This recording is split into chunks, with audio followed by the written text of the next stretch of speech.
Ask Honest Girls. What's my most embarrassing mistake?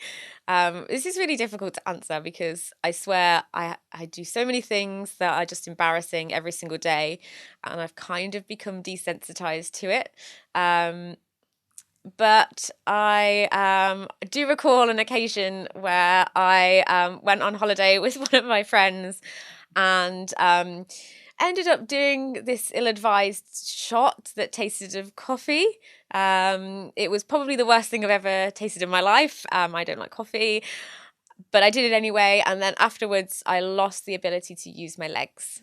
So that was fairly recent. That's one that springs to mind immediately. My most embarrassing mistake would probably be a string of ex-boyfriends. Especially embarrassing because I used to have a terrible, terrible addiction to musicians, which is just not a good idea.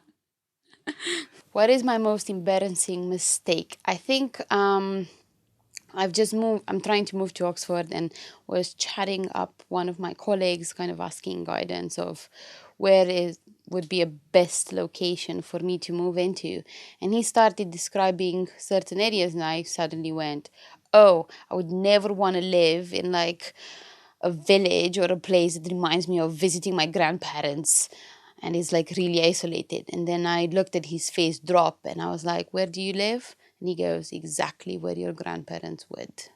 So that is my most recent embarrassing story. My most embarrassing mistake would be when I planned to make dinner for my ex-boyfriend's mum and it went horribly wrong.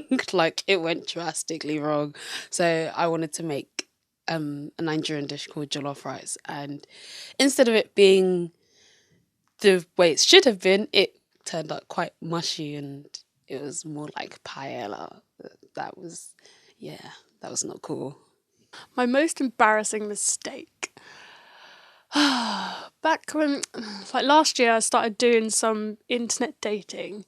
And so I arranged to meet up with this guy in this pub in Camden. I was like half an hour late, like I am. I'm always late.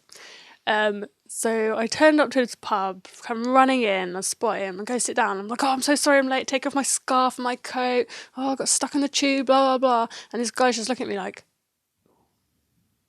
I was like, oh my God, you're not him? That was and the guy I was actually meeting was sat right next to me, so he saw it all. So I turned to him and was like, oh, I'm so sorry I'm late. We're going through the whole thing again. Oh, it's so embarrassing. Yeah, never heard back from him, so yeah. Oops. Ask Honest Girls.